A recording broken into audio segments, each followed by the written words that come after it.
My name is John Reeves, and this is the Truth as Medicine podcast.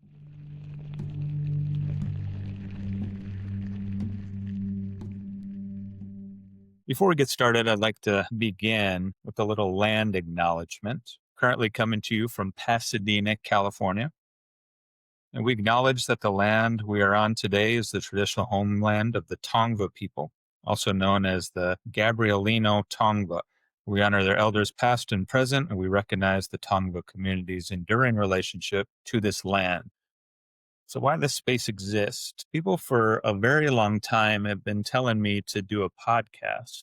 I guess I have lived a very interesting life, and you're going to get to hear about that a little bit today. But why this podcast exists is because for those of you that don't know, I've been in the healthcare industry probably the past 20, 22 years. And as hard as I try to get out of the tribal health world, it keeps pulling me back. And I've struggled for a long time with why that is. But maybe during the course of this, together, we might figure that out. So this first podcast, I'd like to start with my story. And in my script, my story is only supposed to take between 2 to 7 minutes. But every time I tell the story, it takes roughly 40 minutes. So it might be an awful long, drawn out destination here or journey. Whenever I start with a new organization, I always start with a presentation as I'm integrating or interfacing with the team. And it's called John's Journey. I always start this story in Vietnam. And for context, I was born in 1980. So people usually look at me and they're like, man, this guy wasn't in Vietnam. But the story that I tell was kind of teed up maybe 15 years before I was born. So I don't know, my math might be off. I think Vietnam was in the late 60s. But anyway, the story has to do with my father. And a lot of my path has been driven indirectly by him in particular, which is kind of interesting because I am the third. He's a junior. His dad was the first, the original. But also on my mom's side of the family, there's plenty of Johns. So, I mean, I probably have the most boring parents ever. But in Vietnam, my dad tells a story about he was a pilot his whole career, and he flew fixed wing aircraft as well as helicopters in Vietnam. And my dad was born down south, so he was a racist, just plain and simple. But the story goes, he was flying in and out, or he got the call to lay down some support and go pick up some special forces guys that were in the midst of a firefight. And I think a lot of them did end up getting wiped out, but there was this one gentleman in particular that my dad flew in and they laid down some fire, had enough of a clearing to go pick this guy up. And this gentleman, an African-American gentleman, he says to my dad, thank you so much for saving my life. And my dad, the asshole that he is, says, I only saved you because of what you're wearing right now. And he grabbed his shoulder, and it was the fatigues that they wear. Basically saying, we're on the same team. That's the only way that I saved you. He also goes on to say, if I had known that you were a black guy, when the call came in, I probably wouldn't have saved you. And the guy looks at my dad and says, I'm sorry that you feel that way, but maybe one day you'll be fortunate enough to have a son that will marry an African-American woman, and that might change your perspective a little bit. So fast forward to November 8th, 1980. I was born at Baptist Memorial Hospital in Memphis, Tennessee, to my mom, who was a flight attendant at the time, and my dad, who was a commercial pilot. And I spent maybe the first 3 or 4 years of my life down in Memphis, really kind of in the farmland, which is now like Collierville, Germantown, Tennessee area, if you're familiar with that. But my dad tells a second story about why we moved from Memphis, Tennessee. He says, as he was driving around, the elementary school that we were going to go to, again, I was about 4 years old, so getting ready to start preschool. They misspelled grammar on the grammar school sign. And my dad didn't think I would get a very good education, and I'm sure he had some career progression, but they decided to move us to to just southwest of Sioux Falls, South Dakota. But before that, as he was getting ready to sell his house, he was going to sell his house to a black friend of his. And I use that term friend loosely. He was another pilot, I guess, or maybe he worked for the airline. But when the community found out my dad was going to sell that house to that gentleman, they burnt crosses in our yard. There were 3 crosses that were burning. And you have to understand, Memphis, Tennessee is probably still goes on to this day a little bit. They had the Ku Klux Klan that was pretty active down there. And my dad ended up telling the guys, like, man, I can't in good faith sell this house to you. Even though the guy said that's fine. He'd been dealing with it his whole life. So they went ahead and sold the house to somebody else, and we picked up and moved to South Dakota. And my dad, the man that he is, you'll notice a theme in the places that we've lived growing up.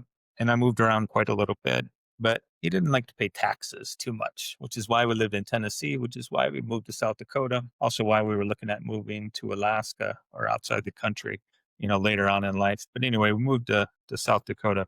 And I spent the majority of my time till I was a sophomore in high school in a very rural area. Southeastern South Dakota is an interesting place. It's a lot of farmland, a lot of corn. The town that we lived just outside of, my dad ended up buying a little farm, and he rebuilt a house with his two hands, but it was a very rural area. I think the town that we went to school in was a little town by the name of Chancellor, South Dakota. There was only maybe about 115 people that lived there. So very rural. And my dad commuted out of Minneapolis during that time. But fast forward sophomore in high school, and I was an athlete growing up, played a lot of basketball, ran a lot of track. Sophomore year, we decided to up and move again because my dad got a promotion. He was going to be flying 747s overseas. So we looked at Alaska a little bit. Alaska was a little bit far, but I think he actually ended up flying out of Anchorage for all of those routes. But we ended up moving to Idaho, and I kind of bounced around Idaho a little bit until I graduated high school. When I graduated high school, I decided to go right into college. I actually graduated high school with a 1.8 GPA. I like telling that story because I did not spend a lot of time in class. And all of my teachers pretty much said, you're not going to amount to anything. And they could see me now. But anyway, 1.6 GPA. I actually graduated early from a high school, Skyline High School in Idaho Falls, Idaho. And the reason why I graduated early wasn't because I was very good educationally. It was because I had bounced around to so many different places. I had enough credits to cash it in on the last quarter. But immediately coming out of high school, I decided to go into college, and I didn't know what I wanted to do. I knew I either wanted to be an accountant or I wanted to be a doctor. And you might look and say, hey, with a 1.8 GPA, I mean, the only people that had graduated higher then were the ones that actually dropped out. That's how low I was, but still got into college because I played sports, and it was a very eye-opening experience. I think that was the first time in my life that I really saw that I had been a big fish in a small pond the entire time, and that I was actually going to go nowhere in sports. So I either had to learn something or just fail out of life, like everybody said. I ended up doing 2 years or a full year of college, and right before I was going to start my second year in college, I just up and joined the military. Again, I was saying, I don't know what I want to do. I guess my first couple years of college grades were okay. But again, I gave up the scholarships and I said, nope, just going to join the military off on a whim. And I left October 3rd, 2000, and I flew from South Dakota, where I was at. I'd gone to college over there. I was getting ready to go to college for my second year over there. And then again, I just up and left, joined the military, and flew to Atlanta. And then I went to Fort Benning for my basic training. Kind of bounced around the military. I like to say I was the worst soldier ever. I had a real problem with authority. I guess the real problem was with having people in charge of me who I knew I was smarter than, but them being kind of responsible for my life. So their decisions dictating, where I would be and how I would show up and all of that stuff. So ended up going through basic training, advanced individual training. I was a medical specialist down in San Antonio, Texas. And my first duty station was actually at Fort Hood, which is now Fort Cavazos, but I will never call it that. It'll always be Fort Hood to me. I was in the 19 Cav, and I ran with the mortar platoon as a combat medic. Now, when I joined the military, they said, hey, you want to be a doctor? Why don't you go ahead and be a medic? Or really, they called it a combat specialist. It was a 91 Bravo. But they kind of tricked me into joining that because there is no future in that. So if you're considering that as a life path, that's probably not the direction you need to be going in. But regardless, that's where I ended up. And during that time, as I was transitioning from advanced individual training and my first duty station, I actually ended up meeting an African American woman who I only knew for a week. And then we decided to get married. And I struggled with that in life for a very long time, at why a person who had been so in control of his life decided to, throw caution to the wind and do something as stupid as that is on surface level. But anyway, at some point, I'll probably tell you the exact reason why that all happened. For the course of my journey, we won't get into that. It's more important to know that she was African American, and I've got 2 biracial children out of that marriage that really wasn't a marriage. But anyway, kind of made that whole prophecy of that gentleman in Vietnam true, which is why I lead with that story. But the only thing that really happened during that first couple years in the military was I was actually in the field on 9/11. We were doing training exercises, and somebody came over the radio saying, "Oh my God, the World Trade Center had been hit." And then the second one or third one came through saying, "Oh, the Pentagon had been hit." So we all kind of circled around because we heard we're not joking. This isn't training right now. Come on in. We got to have a discussion. So everybody kind of came in, and 19 Cav was a pretty big unit. And they told us, go grab your bag. So we grabbed our bags. We have in the military, for those of you that are in the military, you know that we were a deployable ready unit, meaning we had to have a 48-hour bag packed at any given time because we could be up and sent out. So we went and picked up our bags, sent on the tarmac for about 48 hours. And then they called it off. They said, no, you guys aren't going. You can go ahead and go back home. And then I'd say probably 3 or 4 weeks later, I actually came down on orders, oddly enough, to Hawaii, where I worked in a hospital. And that's kind of where I really found my calling. I had a mentor. He was a sergeant over there who was actually going to school for healthcare administration. And he told me, this is the perfect blend of numbers, that accounting piece, as well as medicine, the doctor piece. And when I found that out, I was like, yep, that's it. So got out of the military September 12th, 2005. And I immediately went back to school for healthcare administration.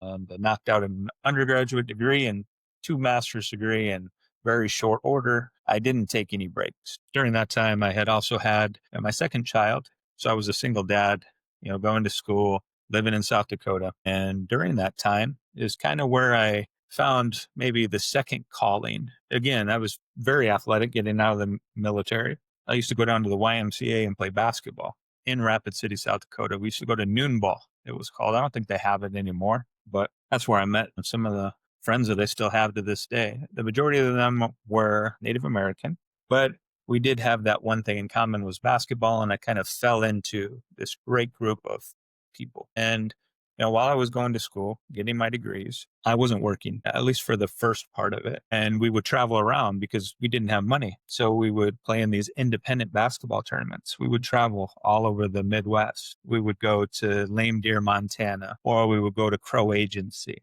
or we would go to Pine Ridge, South Dakota, or Rosebud, or Eagle Butte. We just kind of bounce around and play in these tournaments. And that was during the course of all of those travels. I was the only white person there. And if you see me, which I'm sure you will at some day, you'll see I'm very fair skinned. But I was always welcome into every home that we went to. We'd always stay with a family member or stay with somebody that they knew. And there was always food to eat. There was always a place to sleep.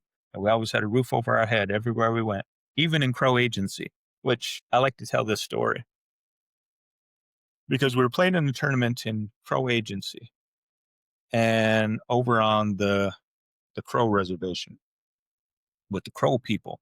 And I didn't understand at the time, but there is this rivalry between the Crow and the Sioux, the Lakota. I mean, it's a very big rivalry. And we played in this tournament over at, again, Crow Agency, and games never start on time. I think this game probably started about 12:30 a.m. That's how far behind everybody was. So we were tired, and it was a very heated game. And it was so heated that we ended up going to blows while we were right there with these Crow boys, and we all had each other's back. So that was kind of another thing that kind of told me I'm with my people, even though again I was a white person. Crow out in that area was also the place where Custer's last stand. So being a white person out there, I'm sure that wrinkle was thrown into it as well. But, it was all in good fun. We had a good time and we got out of there with our lives, fortunately. Towards the end of my undergraduate, I got that degree in healthcare management. I started working for a urological center in Rapid City, South Dakota. It's no longer around, but it was a very small practice. There were only 3 of us that were working there. It was like a manager-ish business office type person. There was me who did transcription. So in those olden days, we used to listen to the earphones and I would type, everything the doctor was saying so that we could submit it for the bills and have it for the notes that we would send back because we were a urologist center. So we were a specialist. We would send all that stuff back to the hospital after they do their consults. And I also did the front desk. So because it was a very small outfit, I got to learn pretty much every step in an outpatient clinic. The manager at the time, she had been a close family friend of my parents, but she decided to up and resign one day. And it was kind of abrupt. I really didn't understand why that was until very shortly after that, where the person who was in charge, he reached out and called me into his office. He was the remaining partner of a three partnership, the only one. He's like, "Hey, I only got about 6 months left in me. Can you just hang on with me and help me shut this practice down?" And I said, "Sure, I'll do that." So we transitioned maybe about 1,200 patients to other outfits in town, shut down the practice, and I was homeless. I really wasn't homeless, but I was jobless. I really didn't know what I wanted to do at that point.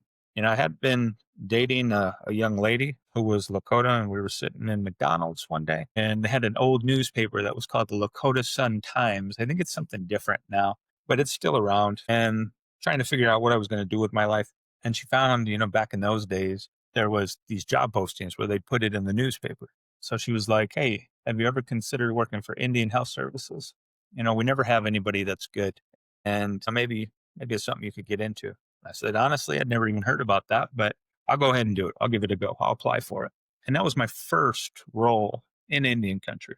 I worked as a clinic operations officer for the Flanders Santee Sioux tribe over in eastern South Dakota, right almost on the Minnesota border, just north of Sioux Falls, about an hour. And that opened up this whole new world to me, like this whole niche healthcare market. And I kind of fell into it. As I was working there, I got my first brush with tribal politics. I didn't really understand. I was naive at the time, but I was called into the council chambers and I was asked to let my health administrator, who was the CEO of the clinic, to let her go.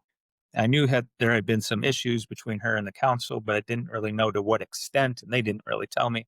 But they just said, "Hey, we need you to let her go." So I did what they said. I let her go. And then I kind of served in that capacity as that dual role, kind of the COO and the health administrator. And I did that role for close to a year before they decided to post the position again, formally post it. So here I am thinking, man, I've been doing all this good work. During that time, I mean, we increased the revenue probably 140%. I think we went from something like $1.8 million to north of three. And that was back when those encounter rates were probably 219. And that'll tell you how long ago that is, because right about now they're about 804 or 801, somewhere in that ballpark. But anyway, we did some really good work and I thought I was a shoo-in for that role. So I applied for the position and it took a very long time for them to get back. I thought we would have at least an answer back in a couple weeks, but it really drug on for a little bit. And I started to wonder why that was. But then here's the tribal politic part.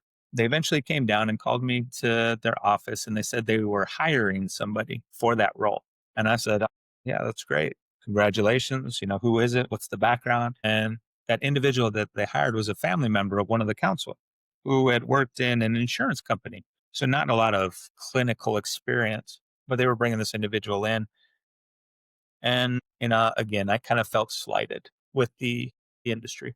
So I kind of sat around for a week and then I decided to submit my resignation. And I think I worked another 30 days and I think I was out of there before that individual ended up joining the organization because there was a little bit of a delay there for whatever reason. I took a short detour into for profit dialysis and I ran a dialysis center on the Rosebud Reservation right off Soldier Creek Road. For those of you that are in Rosebud, and my two kids actually lived on the res for just shy of a year in Mission, South Dakota. Very interesting place. Shout out to all my friends from Rosebud. But during that time, for-profit dialysis is very cutthroat, and I did actually get recruited away from that role, which brought me over to the West Coast by who was the competitor at the time for Fresenius Dialysis. It was the regional vice president. She flew me out to Portland, took me around, and ended up offering me a job. So the kids and I moved to Portland. Actually, before that, we moved to Eugene because that's where the clinic was based. But I got a promotion during that time and I ended up running all of the inpatient services for all of the hospitals in the Pacific Northwest region. That was Alaska Native Medical Center was one of my contracts, all the big players in Portland, all the way over in Walla Walla at a hospital out there, and then also a hospital down in Coos Bay, Oregon. So that was kind of my territory. And during that time, I opened up the first footprint into Seattle because Fresenius had been trying to get into Seattle for the longest time. And I helped them open up two programs there. I don't know if they're still around, but that's what I did during the course of that work. For profit dialysis is very interesting. And I kind of burnt myself out on that. The money is decent, but all too often I would be sitting on a call where we would value a patient by the insurance that they had. Now, in dialysis, they have what's called a coordination of benefits period. And that coordination of benefits period really basically says that, a patient will be on insurance for X amount of months and it's predetermined. I think it's 32 months or something like that. And then immediately on that following month, they would transition to a different payer, a government payer. And, for example, the reimbursement in dialysis patients are on dialysis if they're going in center 3 days per week for the rest of their life. But the reimbursements, during that coordination of benefits period is about 1,300 or 1,500 per day. So they give those patients who have better insurance priority seats. And a lot of people want to have their dialysis either first thing in the morning or, late at night. They don't want those middle of the day shifts because it just kind of wrecks a person. They can't have a life if that's the case. So all too often I would be on these calls where we would be saying, hey, patient so-and-so is coming up on their coordination and benefits period. They're going to be transitioning to X amount of dollars. You need to bump them from their seat and give them one of the lower preferred seats. And that just didn't make me feel good. That's not why I got into healthcare. So I ended up leaving that for-profit dialysis world and started my own consulting company. And I wanted to focus on Indian country again. And that was really good. I mean, I did contracts up in Alaska. I did contracts in Idaho, did contracts in Washington. But then my company kind of grew on me a little bit and it expanded into critical access hospitals, pediatric specialty clinics. So along the way, I kind of lost my way. And then in 2018, a recruiter called and they said, hey, we've got this role in Northern California. It's running this small tribal system. And it was United Indian Health Services. So I became the CEO of United Indian Health Services right around, November 2018. I think I actually signed the contract. But I had a little bit of a delay during that time because in December of 2018, my mom passed away. And during that time, I had to go out because my mom was my dad's only caregiver. My dad was early onset dementia, and my mom died of a brain aneurysm. So it was pretty quick. So I went out and picked up my dad and brought him down to Northern California with me, where I started this new journey as a single dad at the time with the two kids who were in high school by that time. And then, my dad needed a lot of help. I didn't realize it at the time. So I was doing the single dad stuff. I was doing the new CEO stuff, doing a lot of the fixing that comes with my work, the improvements, the alignment, the reorg, the restructure, the education. So it was very time consuming, working more than 40 hours a week and shouldering all those other responsibilities. And it was during that time that I ended up meeting my future wife, who I had known her for a very long time. We actually met on MySpace when I was back in those basketball days and doing my homework. I would be doing my homework late at night, South Dakota time, so central time zone. And she was from Seattle. And she would be coming in from the club, feeling good, having all those drinks in her and looking to talk. And I'd be chatting with her while I was doing my homework. And if you remember MySpace, I mean, we really to this day don't even know how our paths crossed. This is another one of those things that I come to find out about my life. Maybe it was that orange blinking online now. Yeah, anyway, so we had known each other since probably 2005, 2006 or so, and been friends ever since. And we had never met each other, but we have another close personal friend who will probably be a guest on this podcast at some point. But she was kind of in the background trying to get us to at least meet each other. And again, you'll realize why that is in another episode. So I was able to get her to come down, and she came down, and the rest is history. We ended up getting married. Shortly after that, she quit her job. She was working in something with food manufacturing, something in plants, something complicated. I don't know that world too much, but she came down and we ended up getting married, and she helped me with my wonderful kids and my terrible dad, which honestly didn't last that long. I remember it being May. My dad wanted to go back and mow his grass because he's got a property out in South Dakota, out in the Black Hills, which I'm sure we'll probably talk about that at some point too. My son drove him out from Northern California to South Dakota, and my dad ended up wanting to stay there while we were there. We had a little bit of an episode, and I really have only talked to my dad maybe once in the past, shoot, 18, 19, 20, maybe 7, 8 years, only once. And it was to really, end that relationship because it's been interesting. But anyway, we got him an in-home caregiver. He still lives in Rapid City, South Dakota to this day. And he's completely cared for out there. And then I've got two half sisters from his previous marriage who are kind of taking care of him right now. But anyway, my wife moved in and we've been together ever since. So she's kind of bounced around with me. So I worked in Northern California for UIHS through COVID. COVID was a very interesting time. During COVID was also when my wife graduated with her undergraduate.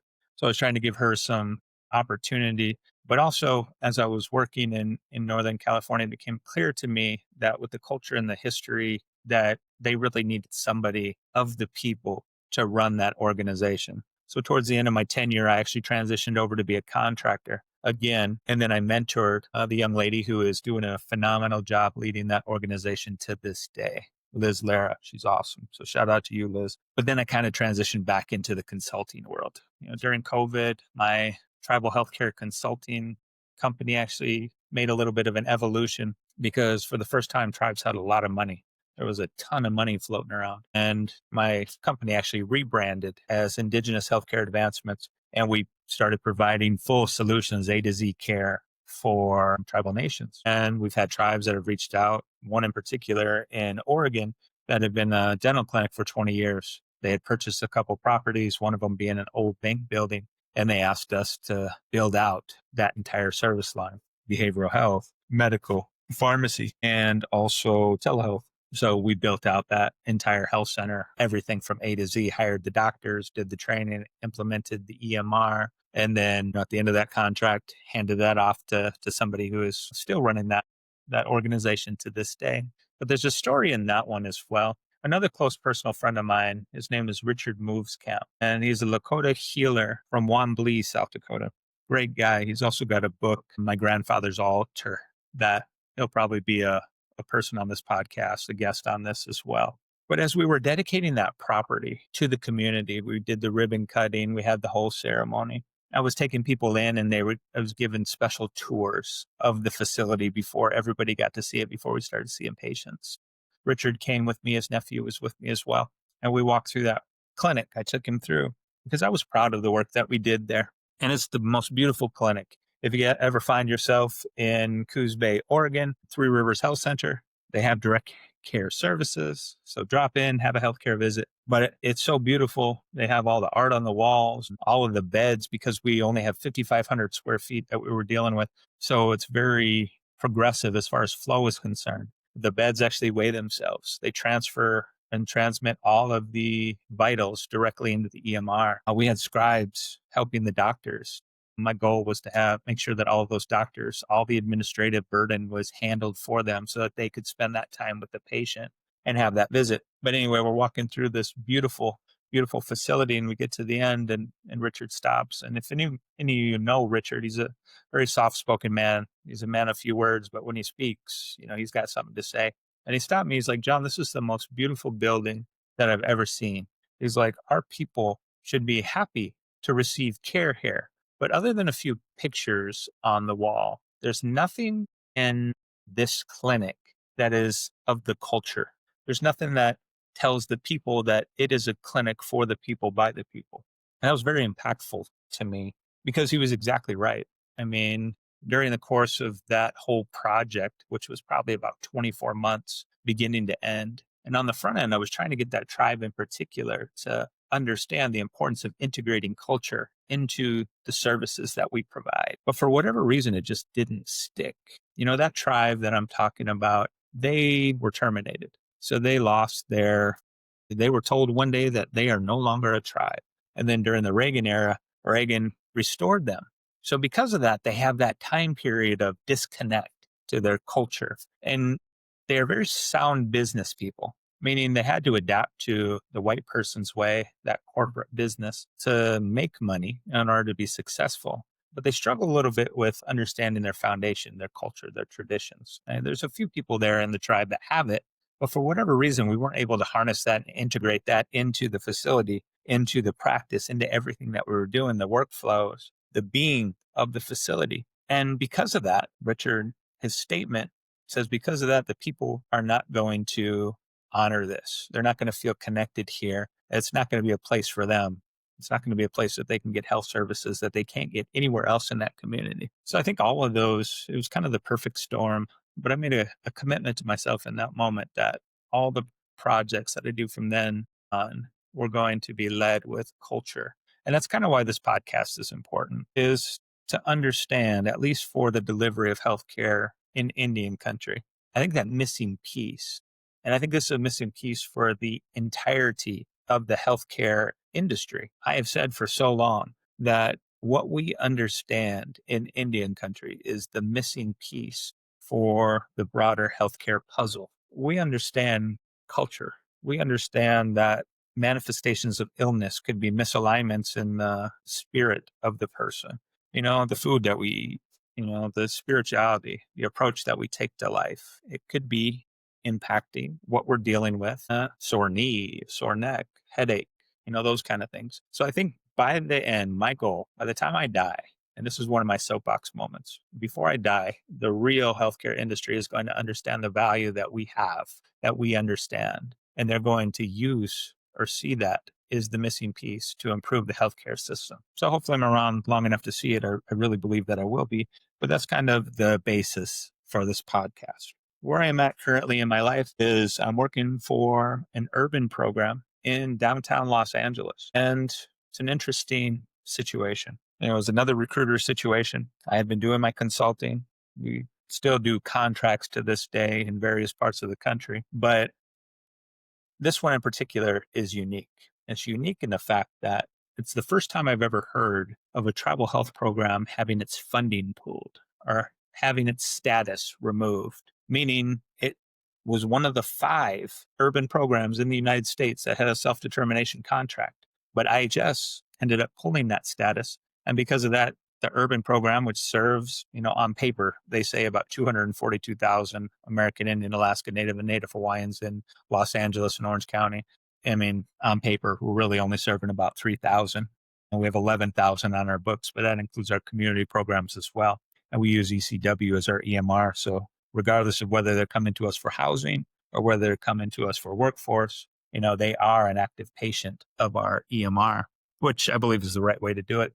But anyway, this is an interesting one that I'm navigating right now. It says a little bit about my why and kind of what has created my perspective on leadership. I also wrote a book recently, Culture as the Operating System. It's available on Kindle right now. I'll have a link to that. And I'm sure we'll talk about a lot of those chapters in this book as we go along. Truth as Medicine is about healing, and not only clinical healing. It's about leadership. It's about approach. It's about culture. We'll probably talk about addiction, suicide, grief, sovereignty. Culture is care. Leadership is ceremony.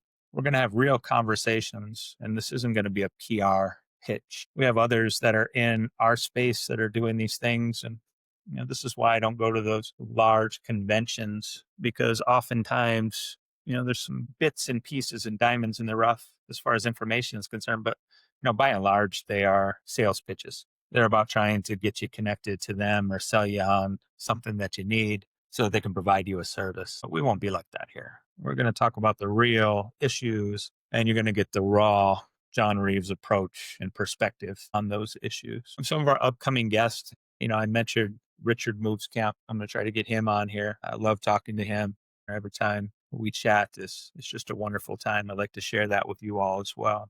I've also got a spiritual healer in my life. Her name is Amy. We're going to have her on here as well. And I think we've got a list of a lot of other cool people. And we'll also have it open to the community. You can ask for topics. We'll have some guest ideas. You can send any questions. But anyway, I hope you enjoyed this welcome to Truth as Medicine. And maybe you're able to kind of understand John Reeves and his journey a little bit more. That's about it. That's about all I got at this point in time. I look forward to seeing you in the future episodes, and thank you for dealing with my flapping of the gums, as I often say.